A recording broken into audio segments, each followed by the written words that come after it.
Du coup, dans ce chapitre, on vise deux choses à savoir faire parfaitement de manière automatique. Modéliser la matière par des particules. Le mot particule doit vous dire quelque chose. Et distinguer les transformations physiques et chimiques. Tchouk, tchouk, tchouk. Et on va corriger ensemble le sujet 2. On me dit qu'on réalise le mélange suivant. Ok, là je vois un tube à essai avec de l'huile et de l'eau. Ok. Première question. Modéliser le contenu du tube à essai. Une particule d'eau sera représentée par un triangle bleu. Ok. Et une particule d'huile par un carré jaune. Ah mince, moi j'ai pas de jaune et peut-être que vous non plus dans votre trousse. Dans tes rubriques, c'est pas grave. Au lieu d'un carré jaune, ben, on dit qu'on va faire un carré vert et ça va très bien.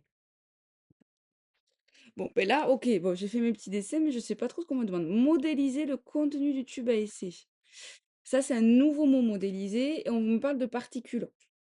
Vous devez savoir de votre leçon que les particules, c'est pareil que les atomes et les molécules, au passage, c'est 3 synonymes et c'est les petites billes élémentaires de matière. Il n'existe pas plus petite quantité de matière que, la particule et on me demande de représenter du coup les particules du tube à essai. J'ai de l'huile, j'ai de l'eau. L'eau, on me dit que ça sera des triangles bleus et l'huile des carrés verts. OK? Et on sait aussi que c'est des liquides. L'eau et l'huile, ce sont 2 liquides. Donc dans vos connaissances, vous devez aussi savoir qu'un liquide, les particules, les molécules, elles sont désordonnées, pas bien rangées, mais compactes, collées. Elles se touchent. Du coup, je vais représenter ça comme ça. Hop. Je vais représenter les triangles bleus collés mais pas bien rangés. Hop, j'en fais plusieurs.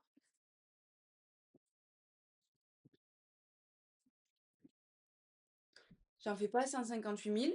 Une dizaine, ça suffit largement. Mais attendez, ça filme pas au bon endroit. Là. Une dizaine, ça suffit largement. Et je les fais assez grosses pour que le correcteur puisse voir que j'ai bien dessiné les bonnes choses. Souvent, une erreur que je vois, c'est que j'ai des petits trucs comme ça, là, et que je peux à peine voir si vous avez bien dessiné les triangles ou pas. Donc, on les fait assez gros et en nombre suffisant, mais pas sans y passer 10 ans. Maximum une dizaine. Hop, je peux même mettre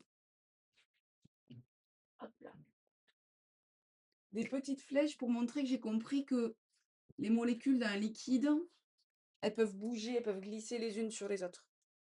Donc là, j'ai représenté l'eau et je l'ai fait en bas. Il y a l'huile au-dessus, c'est les carrés verts. Je vais faire des carrés verts au-dessus. Pareil, je les colle. Oh, ils sont très moches mes carrés. Je les colle.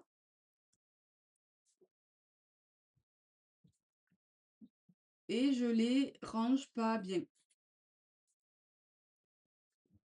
Donc, je représente un coup dans un sens, un coup dans l'autre. Il faut que le correcteur comprenne que vous avez compris que les molécules d'un liquide ne sont pas bien rangées. Hop, et je mets aussi mes petites flèches là, c'est encore mieux. Et j'ai fini la question 1. J'ai modélisé, c'est-à-dire représenté les particules de l'expérience qu'on m'a montrée avec l'eau et l'huile. Question 2. Le mélange est-il homogène ou hétérogène? Et on me demande de justifier. Ça, c'est une question de leçon. Est-ce qu'on a appris ça son cours ou pas? Vous devez savoir qu'il y a deux types de mélanges. Les homogènes, à l'œil nu, je ne peux pas savoir que c'est un mélange. Je ne distingue pas les constituants. Par contre, un mélange hétérogène, c'est l'autre mot, l'antonyme. Le mélange hétérogène, à l'œil nu, je peux voir qu'il y a plusieurs particules, qu'il y a plusieurs types de substances. Exemple, une boisson pétillante, je vois les bulles de gaz et le liquide. À l'œil nu, je peux distinguer qu'il y a plusieurs choses, c'est un mélange hétérogène. Ah, au contraire, un sirop à l'eau, je ne peux pas distinguer le sirop et l'eau, c'est un mélange homogène. Là, à l'œil nu, bah, je vois bien l'huile et l'eau. Donc, c'est un mélange hétérogène. Je le dis, c'est un mélange hétérogène, car à l'œil nu, je peux distinguer deux substances. C'est une manière de justifier. Vous verrez dans la correction écrite, il y a d'autres formulations, ça va aussi. Hop, j'ai justifié, on est bon. Question 3. Pour chaque situation, indiquez si c'est une transformation physique ou chimique. On fait évaporer de l'eau de mer au soleil, ok. On fait chauffer de l'eau et du sucre pour obtenir du caramel.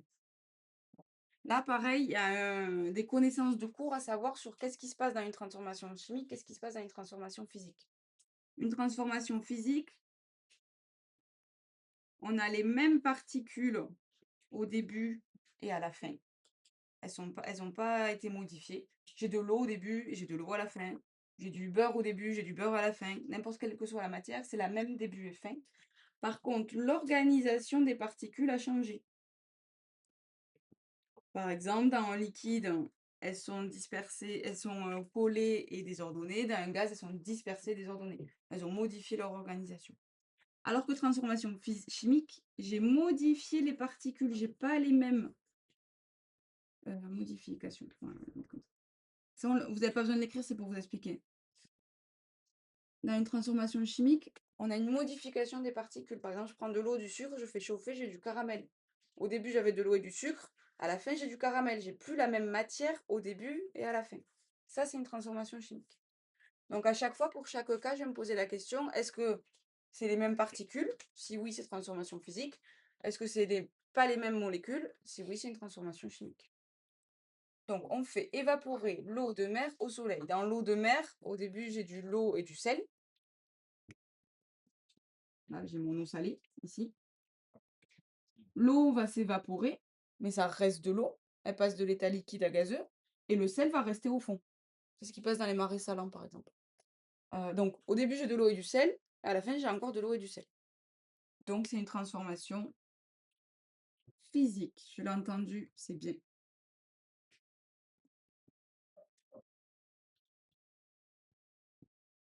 B. On fait chauffer de l'eau et du sucre pour obtenir du caramel. Ah ouais, c'est l'exemple que je vous ai pris à l'oral. Ici, au début, j'ai de l'eau et du sucre. À la fin, j'ai du caramel. C'est pas les mêmes matières. Elles ont été modifiées. Les molécules, c'est-à-dire que c'est une transformation chimique.